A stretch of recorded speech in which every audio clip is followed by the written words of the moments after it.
Hey you guys, it's Diane and it is Wednesday night. We are live here on Facebook and YouTube. Thank you so much for popping in. Please make sure that when you jump on, you leave a comment letting me know where you are checking in from, and if you are one of the members in our Intermittent Fasting for Today's Aging Women's group, please post the month that you are in so I will be able to welcome you and acknowledge you when you jump on. So tonight we are going to talk about not feeling well when you're intermittent fasting, and could it be fasting? If you are new, welcome. My name is Diane, and for the past 25 years I have been helping women find nutritional plans and fitness programs to help them look and feel their best and live their most authentic life. And in this community that we are forming here, we have aging women of all age ranges who are using intermittent fasting to help heal their body through the aging process and go after the goal that we all like to have as we are aging, and that is looking and feeling our best and being able to live our most authentic life in and around food and social settings. And we are doing that with intermittent fasting. So a big question I get, and a question I get pretty frequently, is I'm not feeling well, could it be my fasting? And the answer that I have for that, or I guess more appropriately, is the question I usually come back to the person with when they ask me that is, what are you feasting on? And oftentimes when we are intermittent fasting, the problem comes from our feasting window and not so much our fasting window. But because fasting is something that is sort of foreign to us, especially us women who've been victim to the diet world, and we're subject to eating every 2 hours, and a lot of us who have kind of suffered through some of those hypoglycemic kind of feelings or effects from the fact that we've been dieting pretty much our whole adult woman life. The thought of going long periods of time without eating is often daunting to us and a little scary. And so anytime something feels wrong or goes wrong, we automatically assume it's our fasting. But what we need to remember is with intermittent fasting, the intermittent part also builds in the feasting component of what we're doing. And so if you're fasting appropriately, and the way we teach fasting in our course is that you put your body in a true fasted state for a long enough period of time to where you become fat adaptive and can start reaping some of the benefits of what fasting can do for us as far as a healing state. And then we also have a period of time where we feast. And it's oftentimes what we're doing in our feasting window that is setting our body chemistry off track.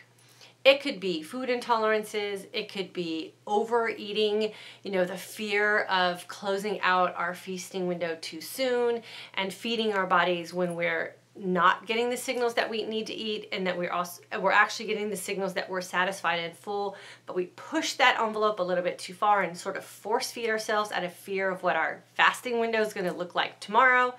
Or in the situation that happened with me last night, we can kind of step away from what our normal food boundaries have been and put ourselves in a state where we have a little bit of a reaction that our body is just not used to. So last night, my husband made dinner, and we did something that we used to do pretty frequently, and that is make ourselves some brown rice. They end up being sort of quesadilla-like dinners. It was definitely within my feasting window, so I had a really nice fast yesterday. We had an entire serving each of this brown rice quesadilla. So it's a quesadilla, it's a brown rice tortilla on the bottom, so the brown rice part is not a problem for me. It definitely falls within my guidelines of what I like to have in my feast.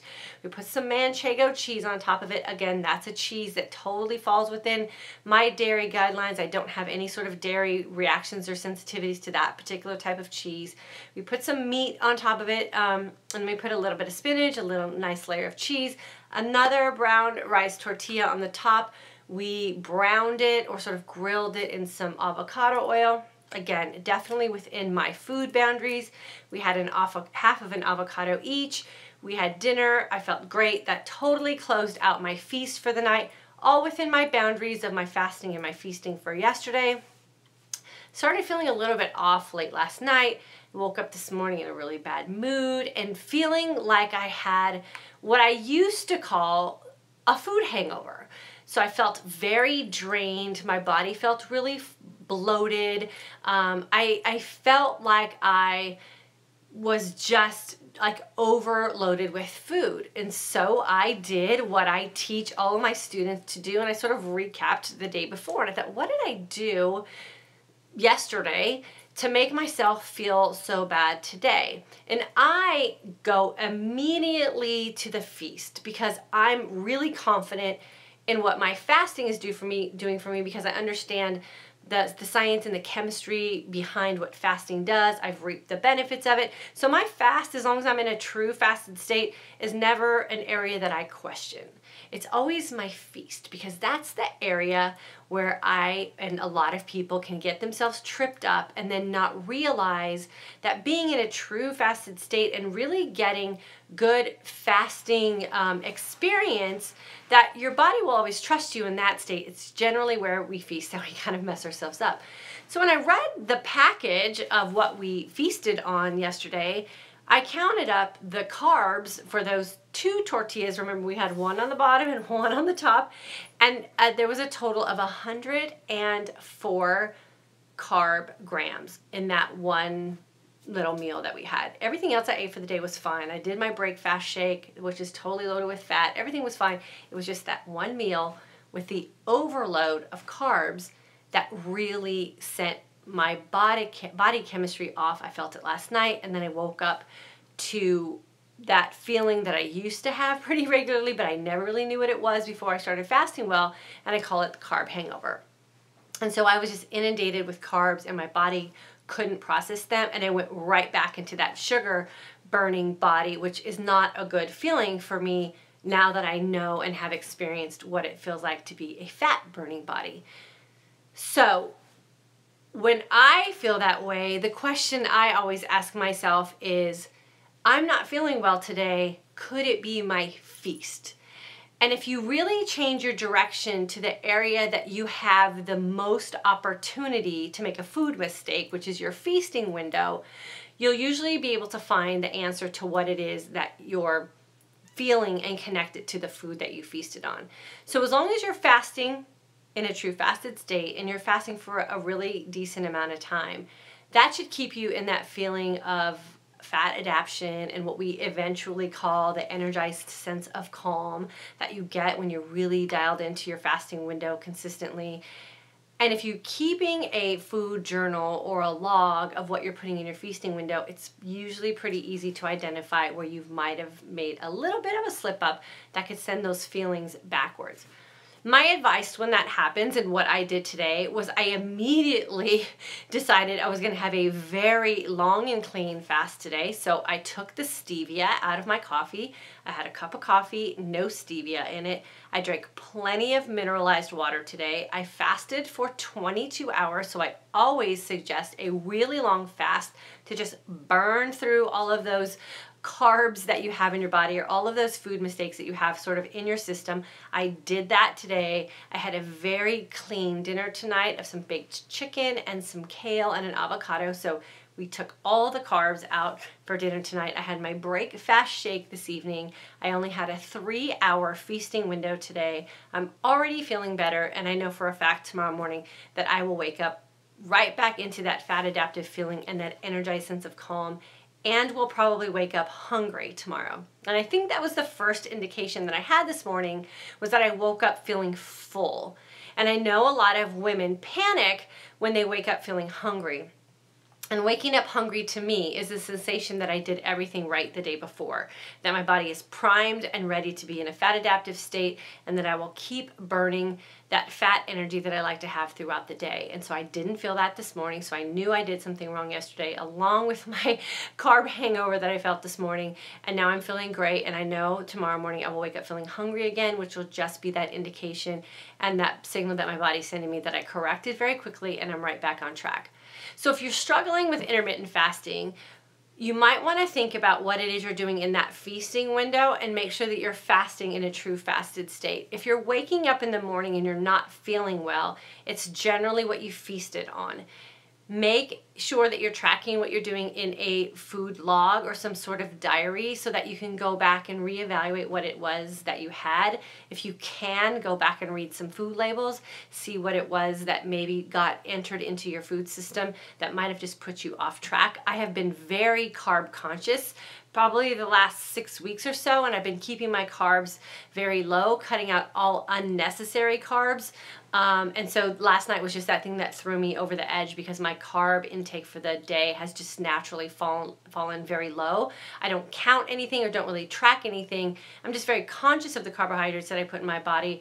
So I was avoiding some of those complex carbs because I was trying to keep myself very low, so I stayed in that very energized sense of calm that we like to be in, and usually the carbs are the thing that kick me out, and it did exactly that last night. So I didn't panic. I had a plan of attack. I knew exactly what to do today. I knew how to identify the feeling. I tracked my steps back to last night, and today I'm back on track. So it's generally not the fasting that's going to make you feel off track.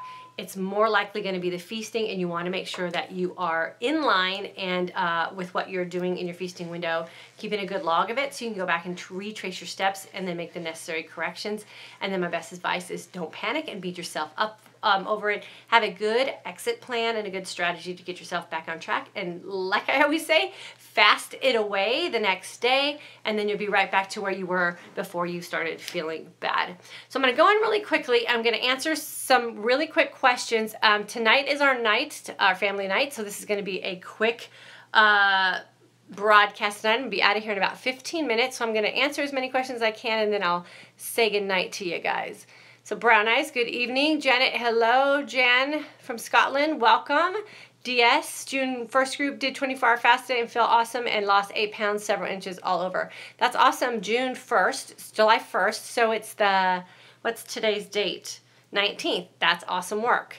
Darla, hello. Robin, hello from Florida, July 1st. Susan, July 1st group, hello. Patricia, July group. Kay, is there a minimum of calories that you should eat to avoid affecting your metabolism over time? I had 500 calories today, 750 yesterday, and I'm fasting for 25 hours. Kay, we don't count calories, or the way I teach fasting is we don't count calories. We don't count carbs, and we don't count anything. We just eat in our feasting window foods that we've identified as the best ones that make us look and feel our best. And then we've kind of taken away all that burden and work from our life, and we just don't count that anymore. Susan, I got the carb hangover too when I ate a small regular pizza. It's quite a feeling. Yeah, you know, I haven't had it for a while, so it kind of threw me for a loop. But as soon as I read that ingredients package, I knew exactly what it was. And I used to do that pretty regularly, which kind of scares me. I hope I wasn't feeling that way all the time. And once you do get that energized sense of calm and that fat adaptive state and you lose it, it's not a good feeling. So I always congratulate women who get there because then when you do make those little slip-ups, they pop up pretty quickly, and then you can usually fix them pretty quickly too. Hello, everyone. How much fat do you add to your smoothie to break your fast? I don't know. I think I've counted it one time. I think it was like 50-something grams. I don't know. I don't like to count things, and I definitely don't measure anything. Just wait till I start doing some cooking videos for you guys. You're going to freak out because I'm like, I just dash stuff and add stuff. I don't count anything. Stephanie, hello. Marietta from West Hollywood, hello. Denise, I have felt that hangry feeling in morning. Happy to know it's good. Yeah, I think it's a really great place to wake up to. Sean from June group, just watched last night's video and hopped on in time to be here live. Down 13 pounds and feeling so awesome, not just the weight, but the mind, heart, and soul. Yes. So Sean, how are you feeling about letting go of calorie counting and measuring and all that kind of stuff? And you're losing weight, so that would be great to hear from you. Janet, hello. Robin, went grocery shopping today, didn't have any Mountain Valley regular mineral water. Crumb cake will go somewhere else tomorrow. There you go. Send it to someone else's house. Maria, good evening. Kathy, what is the brand of water bottle that you have showed us before?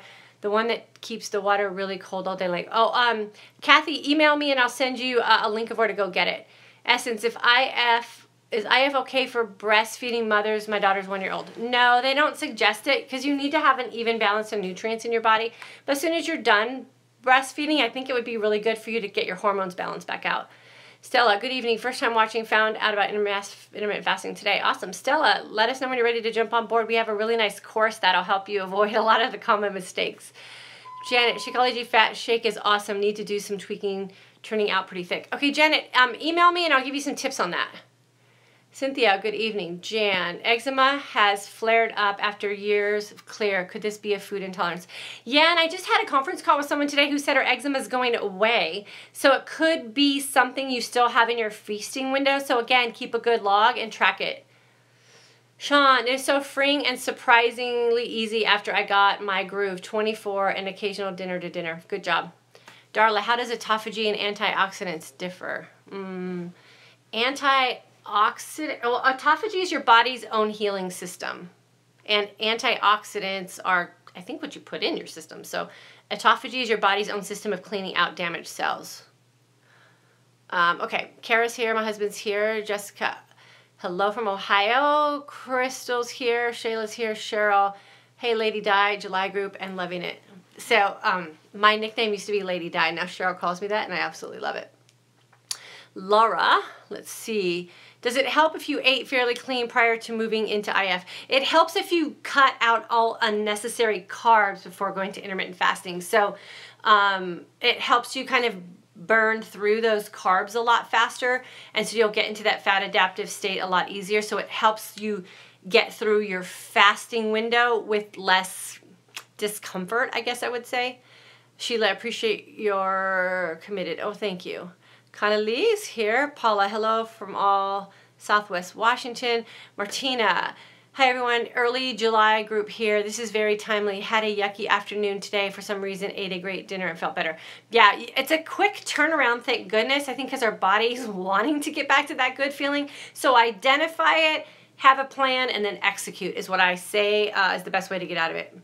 Hi from Yorba Linda. So happy I found your channel. Hey, Gina, we used to live in Orange County. Welcome. Trisha from Japan, welcome. New York City's in the house. Laura, how to deal with just I miss enjoy eating? Eat. Laura, if you miss enjoy eating, just eat. Jody, hello. Yvonne, June course here. Today was my first day that I needed to break my fast 3 hours early. It's weird because I love fasting. I didn't have black coffee this morning. I guess that was it. Yes, because coffee just aids in the whole appetite suppressant and gives you a little boost of energy. I'm really liking the no stevia in my coffee, so I think I'm going to cut that out for a little while. I think it's been a little bit of a crutch for me, and I've noticed that I've been craving more sweets. So I'm just going to knock it out for a week or so and then see if I kind of adjust back, and then I'll keep you guys posted on that too. And we have our new coffee, which I love, which I'll tell you guys about soon. Vivere, what's up? Melissa's in the house. Hello to all from Southwest Washington and mid-July course. Irvine, California, my old stopping ground. Stephanie from July group. Sheila, food hangover, too funny and true. Yeah, it is. It's the worst. It's the worst feeling. And you know what I think is so sad is we've lived in food hangovers for a really long time and just didn't know we were feeling that bad. So when you get, I always say nothing tastes as good as awesome feeling is, you know, or how good awesome feels, I think is what I say. So yeah, once you get that awesome feeling, no food will ever replace that feeling. And that was a really good reminder for me last night. And you know, I've been fasting pretty successfully for a long time now, and I still have slip-ups. So it is that thing that's going to happen. I think the difference now from the way I used to do things back in the day is I don't consider it a negative and I don't beat myself up for it. I just reevaluate what I did, find out where the culprit is, look and see how I can get myself back on track really fast, and then I just execute the plan.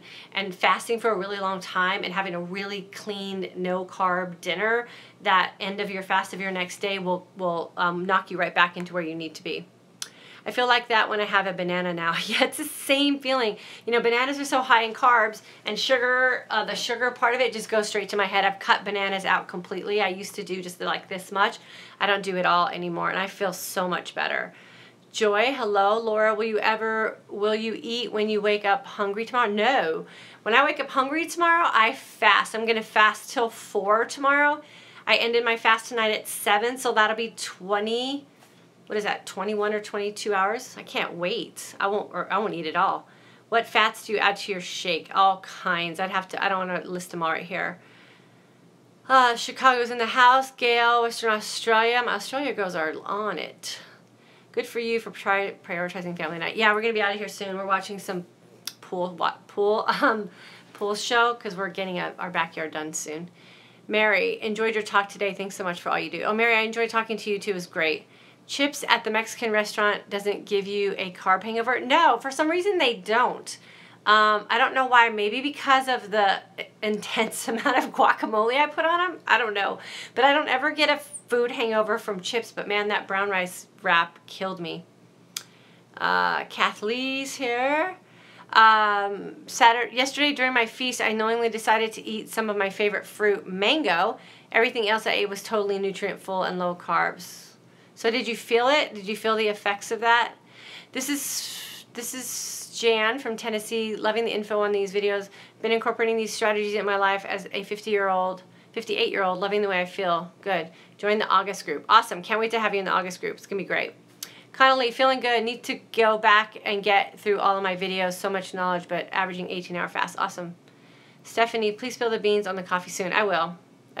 Hey, I don't like to say things too quickly because I feel like then there's this mass stampede, and I like to explain why we changed our coffee and kind of the process that we went through so that you guys can learn from that and then decide if that's something you want to do.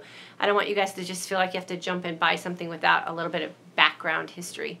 Greg and Teresa Hoffman. Hello, June group. Okay, one more time over here on YouTube, and then I'm going to bust off of here. Let's see. I'm just going to answer questions. Let's see. I already did the branded water bottle. Good evening, first time watching. It is so freeing and surprisingly easy after I got my groove. Okay, so we did that one about not counting calories. So I don't count calories. I haven't counted calories in probably 2 or 3 years. It feels great. Went to 19 hours today, feeling great. Effie, wait till you get to 20. I don't know what it is about that last hour, but it makes a huge difference. Let's see.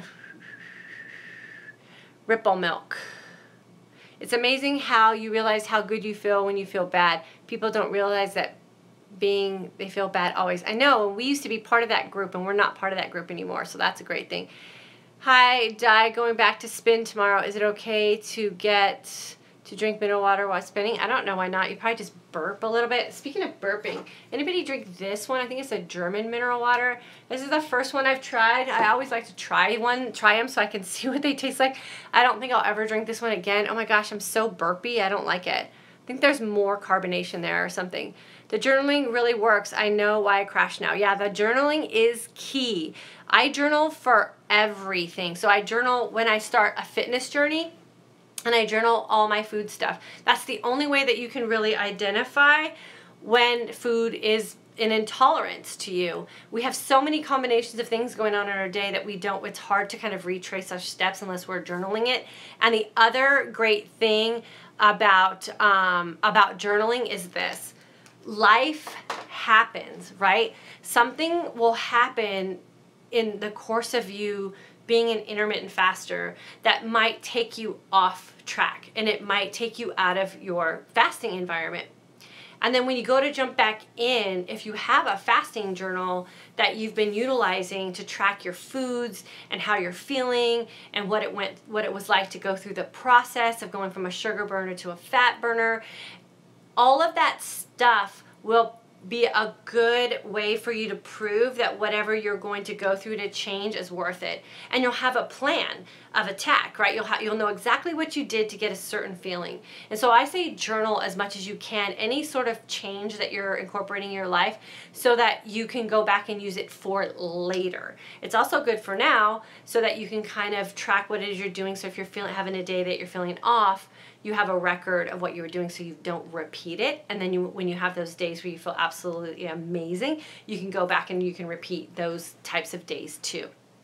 So if you have a day that you're feeling bad, try not to jump to fasting as the thing that is making you bad. And take a step back and look at your feasting window.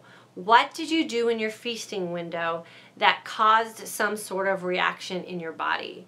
Usually if we're feeling bad, it's the feasting window where we've done something that didn't jive with our body. And the fasting window is the best opportunity to get yourself back on track. It's natural for us to assume it's the fasting because that's the most uncomfortable or the newest thing that we're putting into our life. So it's easy to blame that because it's the one we have the least experience with. So the next time you wake up feeling bad or you're having a bad day or something feels a little off in your body, go back and retrace your steps with your feasting window. See what you did there. See if there's something that might have snuck in that you were a little off guard on, like I was last night with our brown rice tortillas, which I used to be able to eat with no bad feelings at all. But my body is so fine-tuned now. My carbohydrates are so dialed in for exactly what my body needs to stay in that fat adaptive state and exactly what I need to stay in that energized sense of calm. And if you're in one of my intermittent fasting for today's Aging Women's course, you know what energized sense of calm feels like, and you do not want to do anything to mess that up and have that feeling go away. So the best thing to do is recognize what you did. Don't blame yourself. Don't do any negative self-talk. Figure out what the problem was. Develop your plan, which is a nice long fast, some really clean feasting that day of recovery, have a good night's sleep, and then the very next day you should be right back on track and feeling your energized sense of calm and your fat adaptation. So I'm going to call it a night there. I know a lot of you are checking in to see about the August course. We do start July 29th. Please make sure you get registered. We will close registration on the 28th. That will be the last course that we are registering for August. We will not do a mid-month course, and we are working on changing some things for our course for September. So if you want it on this format, I would highly recommend that you get registered before the 28th. And then tomorrow night, I will be here again live, both on YouTube and on Facebook. So make sure you've hit that subscribe button and that like button so you'll be notified when I go live. I always appreciate your thumbs up and your hearts and your smiley faces and all those things on YouTube and Facebook so that we know that the content that we're providing here is good for you. If you have any suggestions about a live broadcast that you would like me to cover, maybe something that you're struggling with your intermittent fasting journey, definitely feel free to email me and I will make sure that I get your topics covered for you. And then I will see you again here tomorrow night. That would be Thursday night, 9 p.m. Central Standard Time. If you have additional comments, always feel free to leave them in the comment stream below and I will make sure that I get them answered for you when we go off our live broadcast. Have a good night.